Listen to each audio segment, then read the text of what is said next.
శ్రీ విష్ణుచిత్త కులనందన కల్పవల్లీం శ్రీరంగరాజహరిచందన యోగ దృశ్యాం సాక్షాక్షమాం కరుణయా కమలామివాన్యాం గోదాం అనన్యశరణశరణం ప్రపజ్యే. విచిత్రవాణీ విన్యాసధన్యోపన్యాస వైభవం వర్ధయత్వనిశం సీతారామపాదయుగే మమ. శ్రీమౌద్గల్య శ్రీవత్ససగోత్రజాతౌ శ్రీ అప్పలార్య రత్నమార్య తనూభవౌ ద్వౌ శ్రీమచ్చటారి చరణాంబుజ జంచరీకౌ శ్రీరంగ రామానుజ దేశికౌ స్తుమః. అస్మద్గురుభ్యో నమః. భగవద్బంధులరా, ఇవాల్టి పాశురంలో గోపికలంతా కూడా పురుషకారాన్ని అర్థిస్తూ నీలాదేవిని ప్రార్థిస్తున్నారు. అంటే నందుడు ఆచార్యుడు, యశోదమ్మ మంత్రము, మంత్రస్వరూపము, మంత్ర అధిదైవమైన కృష్ణ పరమాత్మ, మంత్రార్థము అయిన ఆదిశేషుడు వీళ్ళని మేల్కొల్పి భగవంతునికి భక్తునికి అనుసంధానమైన వాళ్ళు, అనుసంధానకర్తలుగా ఉండేవాళ్ళు పురుషకార స్వరూపులంటారు.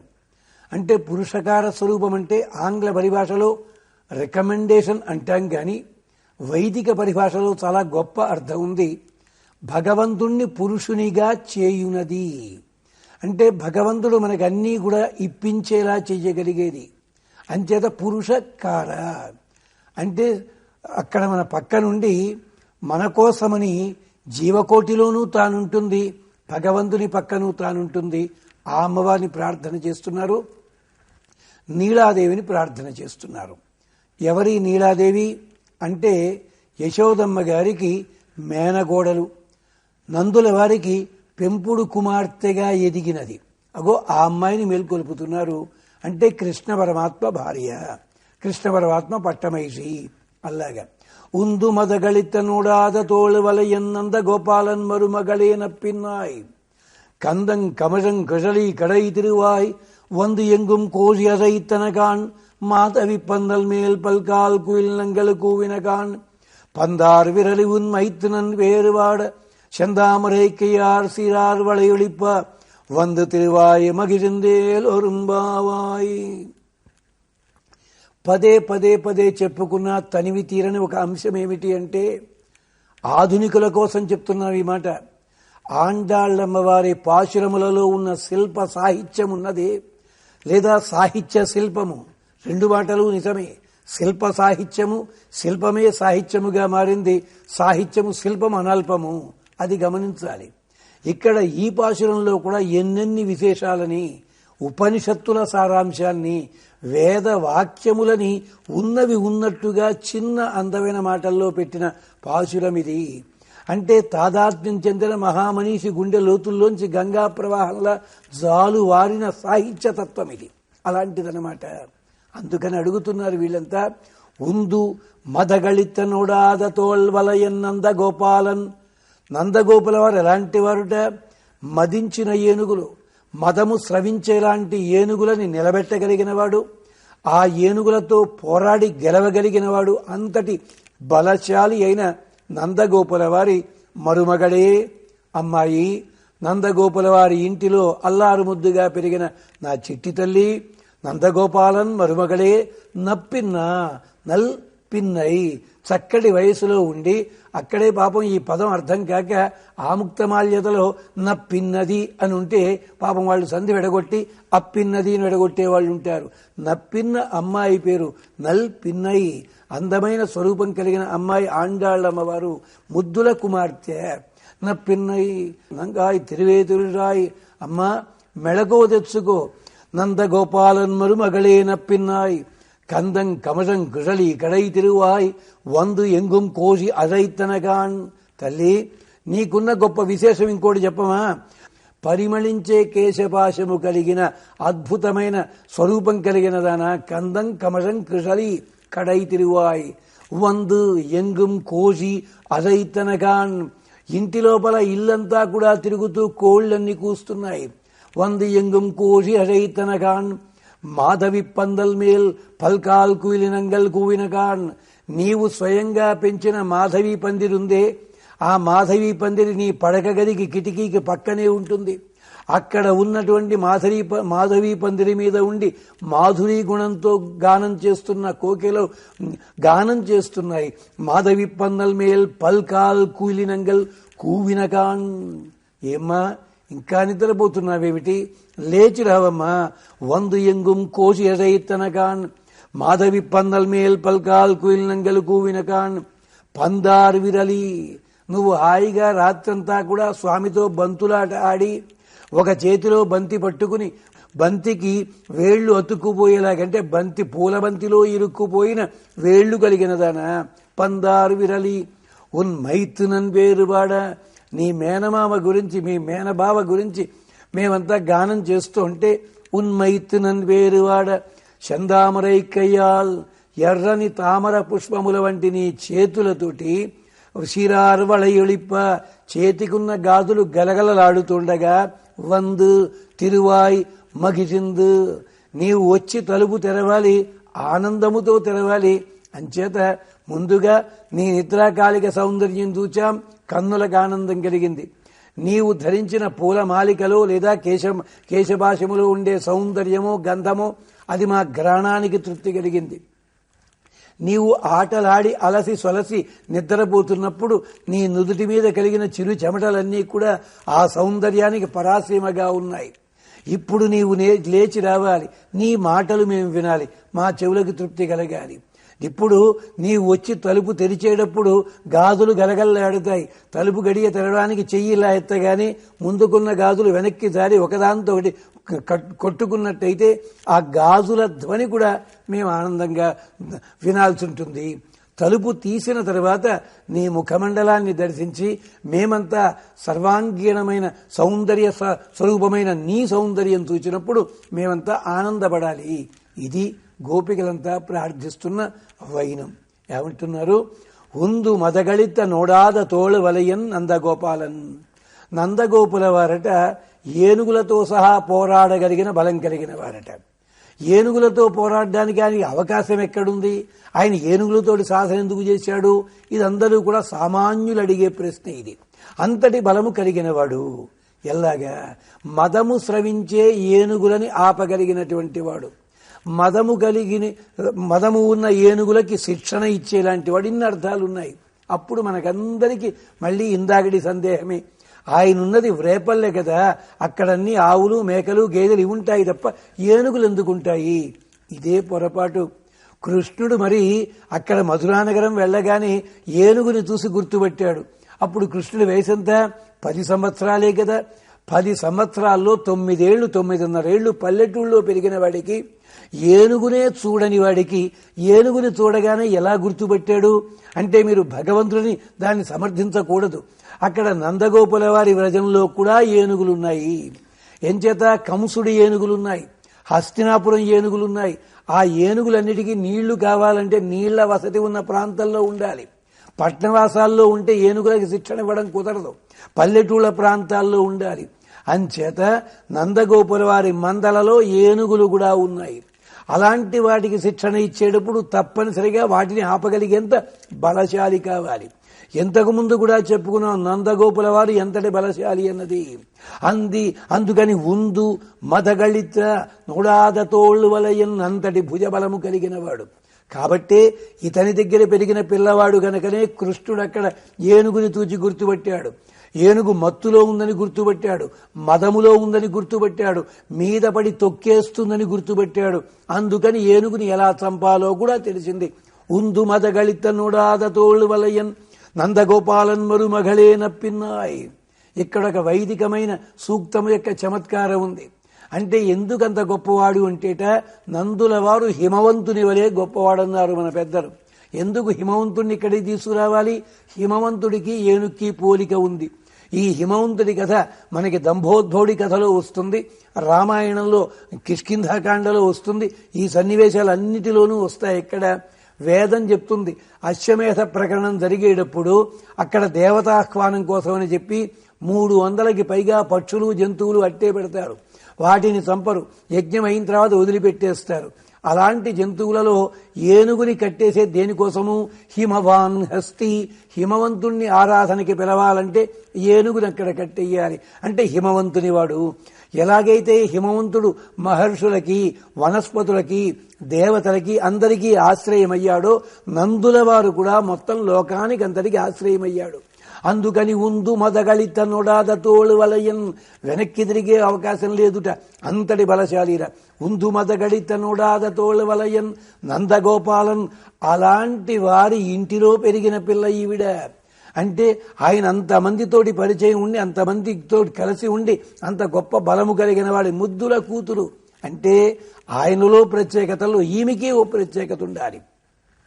మరుమగళే నప్పిన్నాయ్, ఏమిటావిడ ప్రత్యేకత?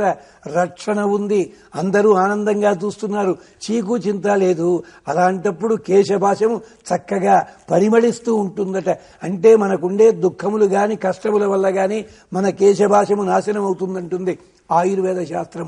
ఇక్కడి అమ్మాయి సంపూర్ణమైన ఆరోగ్యవతి, సంపూర్ణమైన సౌందర్య రాశి. ఎలాగా కందం కమజం కృజలి కడై తిరువాయ్, పరిమళించే కేశభాషము కలిగినదానా. అంటే ఆవిడ కేశభాషములు అంత గొప్పగా ఉంటాయి గనకనే కేశవుణ్ణి కూడా వశం చేసుకున్నది ఆవిడ. కందం కమజం కుశలి కడై తిరువాయ్, ఏమ్మా తెల్లారిందా? వందు ఎంగుం కోజి అజయితనగాన్, కోళ్లన్నీ కూడా ఇల్లు యథేచ్ఛగా తిరుగుతున్నాయి, అన్ని చోట్ల తిరుగుతున్నాయి. అంటే కోడి మెళకువ తెచ్చుకుని అక్కడ ఉన్న గూడు నుంచి గాని, బుట్ట నుంచి గాని బయటకు వచ్చి తిరుగుతోందంటే తెల్లగా తెల్లవారిపోయింది అర్థము. తొలి కోడి కనువిచ్చి జల జల రెక్కల విదల్చి మినుసూచి కడుపూరడించి ఈకలు ముక్కున చక్కొల్పి మినుసూచి నిక్కి అదిట కొక్కరో కుర్రని కూసే అంటాడు పాల్కురికి సోమనాథుడు. అంటే తెల్లగా తెల్లవారిపోయిందని గుర్తది. వందు ఎంగుం కోజి అజయితనగాన్, అంటే కోడి కూత నేను నమ్మను అందిటే ఆవిడ పాపం. ఏం చేతంటే కోడి కూతతోటే ఇంద్రుడు మోసం చేశాడు. ఇలాంటి అన్యాయాలన్నీ చేసిన మహానుభావుడు ఆయన. ఇది నేను నమ్మను కాదు. వందు ఎంగుం కోజి అజయితనగాన్, కోళ్ళైతే మోసం చేశాయి. మాధవీ పందిరి నువ్వే కదా పెట్టింది, మాధవీ పందిరి మీద అద్దంగా ఉండే కోకిళ్ళు నీ తాలూకే కదా. అదే చెప్తున్నారు. మాధవి పందల్ మేల్ కుయిలినంగల్ కూవినగాన్, కోయిలలన్నీ పదే పదే కూస్తున్నాయి. ఎంచేతంటే నీ ముఖ దర్శనం కావాలని కోరుకుంటున్నాయి అవన్నీను. నీ ముఖ దర్శనం చేతే తృప్తి పొందుతాయి లేవగా నేను. అందుకని ఉన్మీల్యనేత్ర యుగముత్తమ పంజరస్థ పాత్రావశిష్ట కదళీ ఫలపాయసాని భుక్త్వా కేడిశుకా పఠంతి అంటారు అన్నంగరాచార్యుల వారు. మన కోసం ప్రతివాది భయంకరం అన్నం స్వామి వారు. అలాగటి ఇక్కడ కోయిళ్ళన్నీ కూడా పదే పదే కూస్తున్నాయి. వసంతుడు ఇక్కడే ఉన్నాడు, వసంతకాలానికి మూలపురుషుడు ఇక్కడే ఉన్నాడు. ఇది మార్గశిరమాసమైనా కానీ ఆ వసంతుణ్ణి సేవించుకోవడానికని చెప్పి కోకిళ్ళన్నీ వచ్చాయ్యా. మహానుభావురాలా మెళకో తెచ్చుకో. వందు ఎంగుం కోజి అజయితనగాన్ మాధవి పందల్ మేల్ పల్కాల్ కుయిలినంగల్ కూవినగాన్ పందార్ విరలి, బంతి పువ్వు బంతులన్నీ, బంతికి ఆ చేతిలో ఉన్నది, బంతి ఆవిడ చేతిలో ఉన్నది. అంటే పూల బంతికి తగిలిన వేళ్లు కలిగినదానా. పందార్ విరలి ఉన్ మైత్తునన్ పేరు పాడ. మీరు రాత్రంతా కూడా బంతులాట ఆడుకున్నారు. ఒకప్పటి 5 రోజుల పెళ్లిళ్లలో బంతులాట ఆడించేవారు. అది వేడుక మాత్రమే కాదు. ఈ పిల్లవాడు విసిన బంతిని ఆమె ఎలా పట్టుకుంటుంది, ఆ పట్టుకునేటప్పుడు వేళ్ల కదలికి ఎలా ఉంది, దాన్ని బట్టి భవిష్యత్తులో సంసారం ఇలా చక్కదిద్దుకుంటుందో తెలిపేవారు వాళ్ళందరూ కూడా. అలాంటి అద్భుతమైన ప్రక్రియ ఉండేది. ఆధునిక పరిభాషలో దాని బాడీ లాంగ్వేజ్ అంటారు. అందుకోసం ఇలాంటి ఆటలన్నీ కూడా వేడుక కోసం మాత్రమే కాదు, భవిష్యత్తులో ఎలా ఉంటారో చెప్పడానికి. ఇక్కడ ఈవిడ హాయిగా ఆనందంగా ఆడుకుని ఆ పూలవంతి చేతి వేళ్లల్లో ఉండగా ఒక చేత్తో స్వామిని పట్టుకుని నిద్రపోతుందట. పందార్ విరలి ఉన్మైత్తునన్ వేరువాడ, నీ మేనమామ గురించి, మీ మేనబావ గురించి. అంటే పాతకాలపు రోజుల్లో మేనమామన్నా మేనబావలన్నా కానీ ఎంత ప్రేమ ఒకళ్ళ మీద ఒకళ్ళకి, ఆడపిల్లలకి మగపిల్లలకిను. అదే అర్జునుడి గురించి చెప్తూ వరుసకు మేనయత్త కొడుకు వాడు అంటుంది విజయ విలాసంలో సుభద్ర. ఎంత గొప్పగా చెప్తుందో. ఎదుర్కొన్నా ఉన్నది అర్జునుడే, వేషం మార్చున్నాడు, పరవశించిపోయాడు అర్జునుడు. అలాగే నీ మేనబావ గురించి మేము గానం చేస్తూ ఉంటే ఉన్ మైత్రునన్ పేరు పాడా, నువ్వు లేచి ఏం రావాల్సి ఉంటుంది, లేచి తలుపు తెరవాలి. చందామరై కయ్యాల్, అందమైన తామరల వంటి అరచేతులు కలిగిన చేతులతోటి చందామరై కయ్యార్ సీరార్ వళయుడిప్ప, నీ గాజులు గలగలలాడుతుండగా ఒకసారి దేవులపల్లి వారు అంటారు, ఆ రోజుని అక్కడ ధాన్యము లోపల రుచి ఎందుకు వచ్చిందయ్యా అంటే యంత్రములతోటి చెయ్యలేట కుప్పనూర్పుడి లాంటివి గాజుల చేతుల్లో రాజనాల పంట అన్నారు ఆయన. అంటే స్త్రీలందరూ కూడా పరవశించి గానం చేస్తూ వాళ్ళ గాజులు గలగల్లాడుతున్న చేతుల్లో ఉన్న చేటలలోంచి జారిపడ్డ ధాన్యం గనక ఆ ధాన్యపు లోపల మాతృత్వ భావన, సౌహృదత్వము అంతా కూడా దాంట్లో కలిసి ఉంది అన్నారు ఆయన. అలాగా చిరారు అడయిడిప్ప వందు తిరువాయి లేచి ధ్వని చేస్తున్న గాజుల చప్పుడుతోటి నీవు లేచి రావాలి. ఆ గాజుల ధ్వని చెవికి ఇంపు, నడక కంటికి ఇంపు, కీర్తన నాల్కకి ఇంపు, చక్కగా స్పర్శ అన్నది శరీరానికి, గంధమన్నది నాసికకి. అంటే మా పంచేంద్రియ తర్పణము గావిస్తూ నీవు లేచి రావాలమ్మా, అమ్మా అని పిలుస్తున్నారు. ఇక్కడ విశేషమేమిటి?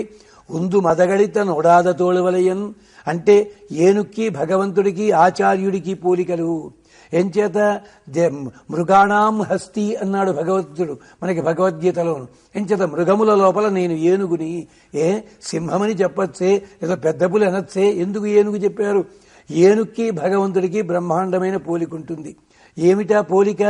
జంతువులలోకెల్లా అతి బలమైనది ఏనుగు, దేవతల్లోకంతా కూడా అంతటి బలము కలిగిన వాడు పరమాత్మ. ఏనుగు నడచి వస్తుంటే ఏనుగు మనస్సులో ఏ భావం ఉందో ఎవడూ చెప్పలేడు.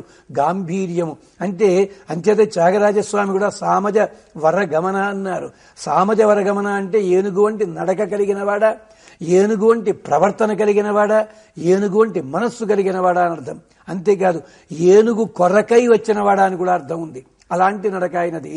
అది గబగబా వస్తున్నట్టయితే ఆనందంగా వస్తుందా ఏమిటి అంటే ఎవడో సూది ఉచ్చుకు పొడిస్తే మరిచిపోతుంది అనుకున్నట్టే వాడు. ఆ సూది ఉచ్చుకు పొడిచిన వాడికి సాయంకాలం రాగానే మురికి నీళ్లు కొట్టిపోయింది. 2 సందర్భాల్లో ఒకేలా నడిచింది. అలాంటి నడక గాంభీర్యము. భగవంతుని గాంభీర్య గుణం కూడా అంతే. ఎవరిని ఎక్కడ పెంచుతాడు, ఎవడిని ఎక్కడ చుంచుతాడు, ఎవడికి ఎలా నిలబెడతాడు అని భగవంతుని ఇచ్చ. అందుకని ఏనుక్కి భగవంతుడికి పోలిక. అంతేకాదు అన్ని జంతువుల కాళ్ళు ముందుకి వెనక్కి వంగితే ఒక్క ఏనుగు కాళ్ళు మాత్రము ఒక పక్కకే వంగుతాయి. అంటే భగవంతుడు కూడా ధర్మ అర్థ కామ మోక్షములు అతడు ఒకే పద్ధతిలో ఇస్తాడు తప్ప ఇష్టం వచ్చినట్టు ఇవ్వడు. అన్ని జంతువులలోకి అతి వేగం కలిగింది ఏనుగైనట్టయితే అంతరు దేవతల్లోకి అతి వేగం కలిగిన వాడు పరమాత్మ. తదేజతి తన్నైజతి తద్దూరే తత్వద్ అంతికే అజవనోగ్రహీత. పట్టుకోవడంలో ఉపనిషత్తంతా ఇంత చెప్పింది ఆయన గురించి. అలాగే ఇంతటి బలమైన ఏనుగు కూడా మావటి వాడికి లొంగిపోతుంది. ఇంతటి సర్వతంత్ర స్వతంత్రుడైన పరమాత్మ కూడా ఆచార్యునికి లొంగిపోతాడు. ఇంతటి బలవంతమైన ఏనుగు కూడా మావటి వాడి చేతిలో ఉన్న అంకుశానికి లొంగుతుంది. భగవంతుడు కూడా ఆచార్యుని చేతిలో ఉన్న మంత్రమునకు లొంగుతాడు. ఆ అంకుశానికి ఉన్న చిన్న కొసకి లొంగిపోతాడు పరమాత్మ. ఆచార్యుని చేతిలో ఉన్న మంత్రములకుండే ఓం అని నమహానుంది కదా, ఆ రెండిటికి లొంగిపోతాడు. అదే పద్ధతిలో స్వామి మన కోసం ఎంత కష్టపడతాడంటే ఏనుగు స్నానం చేసి వచ్చి దుమ్మంతా పోసుకుంటుంది. భగవంతుడు కూడా శ్రీ సూక్త పురుష సూక్తాదులతో దేవతలంతా స్తోత్రం చేస్తుంటే స్వార్థ బుద్ధి కలిగిన మన మాటలనే దుమ్ము వేసుకోవడానికి వస్తాడు ఆయన. ఒకతోడ రహీం ఖాన్ అన్న కవి అంటాడు, జో రజ మునిపత్ని తారి ఓ రజ ఢూండి తెగజరాజ్ అన్నాడు. ఏనుగును చూచి నవ్వకండి, ఏనుగు దుమ్మెందుకు పోసుకుంటుందో తెలుసునా? అలనాడు రామచంద్రస్వామి పాదధూడి అహల్యకి మోక్షం ఇచ్చిందే, అలాంటి పాదధూడి ఈ ప్రాంతంలో ఎక్కడైనా ఉన్నట్టయితే ఒక్క కణము నా శిరస్సు మీద పడితే ఇక నాకు ఈ ఏనుగు జన్మ ఉండదు, మోక్షం వస్తుందని వెతుక్కుంటోందట. మరి స్నానం చేసి ఎందుకు వస్తున్నావు అంటే మడిగట్టుకు వస్తోందట బాబు, ఈ దుమ్ము పోసుకోవడానికి అన్నారు. అలాగే ఏనుక్కి కూడా భగవంతుడికి పోలిక. అంతేకాదు అష్టాక్షరీ మంత్రం అనే అంకుశానికి లొంగిపోతాడు పరమాత్మ. ఉందు మదగళిత నోడాద తోలువలయన్ నందగోపాలన్ ఆచార్యుడు మరుమగళే నప్పిన్నాయి కందం కమషం కసలీ కడై తిరువాయి. కేశభాషం అంటే వేదములన్నీ స్త్రీలైనట్టయితే ఉపనిషత్తులే కేశభాషములన్నారు. దాంట్లో పరిమళించే పుష్పములే 32 బ్రహ్మ విద్యలు, వాటి ఫలితములే సువాసనలు. అదే బ్రహ్మ విద్య ఉపాసన వల్ల వచ్చే ఫలితములు. అలాంటి కేశభాషము కలిగినదానా? వందు ఎంగుం కోశ యశైతనకాన్ కోళ్లు గాని కోకిళ్ళు గాని ఆచార్యులే. అంటే కోడి ఆచార్యుడు ఎవరు అంటే కోడి అంటే అర్థము సంసారంలో ఉంటూ కూడా భగవద్ అనుభవం చేసే ఆచార్యులు వీళ్ళు ఉదయం కాగానే ప్రాబోధకి మరి కోకిళ్ళంటే పరభృతములు, సన్యాసులు అనమాట. సంసారులకైతే రకరకాల వేషాలుంటాయి, సన్యాసులకందరికి ఒకటే ఆహార్యము. వారు ఎక్కడుంటారు? మాధవీ పందిరి మీద ఉంటారు, ఆశ్రమాల్లో ఉంటారు. వారు ఎప్పుడు గానం చేస్తారు? వసంతకాలం వస్తేనే గానం చేస్తారు. ఆచార్యులతో పోలిక. కోకిలంటే అలా సన్యాసులు, సాధువులు. కోళ్ళు అన్నట్టయితే సంసారంలో ఉండేవాళ్ళు. అమ్మవారి చేతిలో ఉన్న పూలబంతి ఈ లోకము, అమ్మవారి రెండవ చేతిలో భగవంతుడు. అంటే ఇహ పరములు రెండు ఇచ్చేది అమ్మవారు మాత్రమే. అందుకని అలాంటి నీవు లేచి రావాలి. గాజులు గలగలలాడుతుండగా, గాజులు అన్నవి మనలో ఉండే 6 భగవంతుడికి సంబంధించిన గుణములు గలగలలాడుతుండగా లేచి రావాలమ్మా. అహంకార మమకారములు తొలగించు ఆచార్య అని ప్రార్థన చేస్తున్నారు. ఇవాల్టి భాషలంలో ఉందు మదగళిత నోడాద తోళవలయన్ నందగోపాలన్ మరుమగళైన పిన్నాయ్ కడై తిరువాయ్. మరిన్ని విశేషాలు ఇంకో భాషలో రేపు మాట్లాడుకుందాం.